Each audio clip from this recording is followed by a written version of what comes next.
Hello everyone, good morning, सुप्रभात। Welcome back to my new study vlog. आप लोगों की प्रिपरेशन कैसी चल रही है? आई होप आप लोग बहुत अच्छे से अपनी स्टडी कर रहे होंगे और अपने सपनों को एक नई उड़ान दे रहे होंगे। आज हम बात करने वाले हैं केबीएस के बारे में और उसके सिलेबस के बारे में। क्या क्या बदलाव हुआ है, क्या क्या चेंजिंग हुई है। तो प्लीज़ वीडियो में लास्ट तक बने रहें। और कितनी वैकेंसी है, कितनी सीट है, आज हम इस टॉपिक पे बात करने वाले हैं। तो प्लीज़ आप लोग वीडियो में लास्ट तक बने रहिएगा। केबीएस की वैकेंसी इतने दिनों से हम लोग वेट कर रहे थे और आई भी तो इतने सारे चेंजेस लेके आई। और कितने बच्चे थे जिन्होंने लगभग 1 साल से तैयारी स्टार्ट की थी, जिसमें पेडागॉजी वगैरह थी। बट इस बार का सिलेबस इतना ज़्यादा चेंज है कि कुछ समझ भी नहीं आ रहा है कि कहाँ से प्रिपरेशन स्टार्ट करें और किस तरह से पढ़ें। मैं भी कल सारा दिन ही कंफ्यूज थी, समझ में नहीं आ रहा था कि प्रिपरेशन को किस तरह से स्टार्ट किया जाए और कैसा प्रोसेस रहेगा। बट बहुत सारे वीडियोस वगैरह देखने के बाद ये समझ में आया कि केबीएस का पेपर जो है 3rd टायर में होने वाला है। टायर फर्स्ट जो कि 300 नंबर का होगा और उसमें 100 क्वेश्चन होंगे। मींस एक क्वेश्चन 3 नंबर का होगा और 1/3 की माइनस मार्किंग होगी। उसके बाद जो टायर 2 होगा उसमें जो है 60 क्वेश्चंस के ऑब्जेक्टिव टाइप के क्वेश्चंस होंगे और 40 मार्क्स के राइट करने वाले क्वेश्चंस होंगे, जैसा कि पहले हाई स्कूल इंटर वगैरह में एग्ज़ाम होते थे उस तरह के होंगे।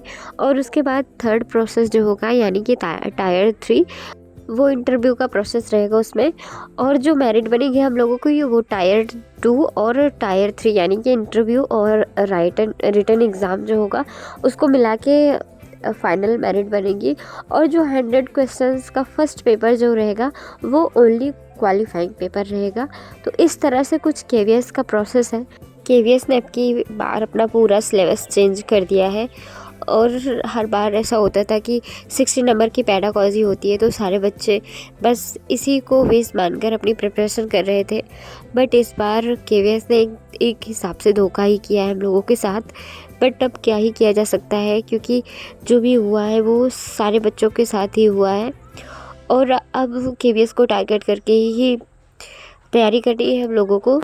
और अभी मुझे भी नहीं समझ में आ रहा कि कौन सा सब्जेक्ट पढूं, कैसे पढूं, क्योंकि जो फर्स्ट पेपर क्वालिफाइंग पेपर है उसमें 20 नंबर की रीजनिंग, 20 की मैथ, 20 की इंग्लिश, 20 का जीके जीएस और करंट अफेयर, ये सारे सब्जेक्ट उसमें इंक्लूड हैं 20-20 नंबर के। तो वो क्वालिफाइंग पेपर रहेगा और 1/3 की माइनस मार्किंग भी रहेगी।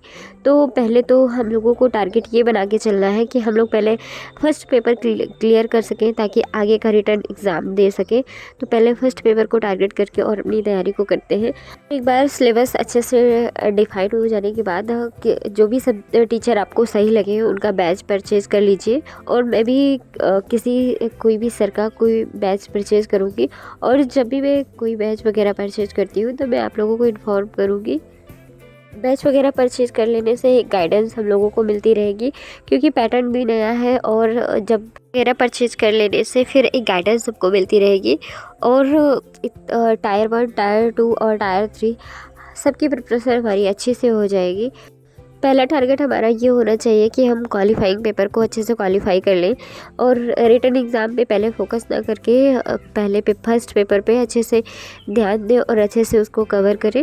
उसके बाद रिटन एग्ज़ाम जो होगा उसके लिए जब भी टाइम मिलेगा, जितना भी टाइम मिलेगा उतने में अच्छे से परफॉर्म करेंगे, क्योंकि टाइम हम सब लोगों को बस उतना ही मिलने वाला है।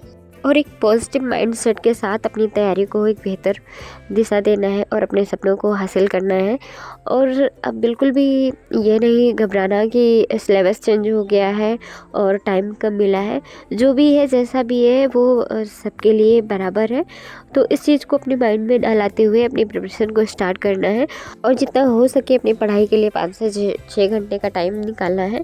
और मैं भी अभी सोच रही हूँ कि कोई लाइब्रेरी वगैरह ज्वाइन कर लूँ, क्योंकि घर के काम ख़त्म नहीं होने होते और फिर डे में कोई गेस्ट्स वगैरह आ जाते हैं, फिर उनके पास बैठना, और इस तरह से मेरा टाइम मैनेज नहीं हो पा रहा है। मैं सोच रही हूँ कोई लाइब्रेरी अगर मेरे पास में मिल जाती है तो मैं ज्वाइन कर लूँ, फिर वहाँ पे प्रिपरेशन बहुत अच्छे से हो जाएगी। मैं ये सोच रही हूँ अभी कि कोई बैच परचेज कर लूँ, उसके बाद फिर लाइब्रेरी ज्वाइन करती हूँ। तो जैसा भी होगा मैं आप लोगों के साथ शेयर करती रहूँगी। चलिए मिलते हैं नेक्स्ट ब्लॉग में कुछ और बातों के साथ, तब तक के लिए भी पॉजिटिव, भी ऑप्टिमिस्टिक। Bye bye.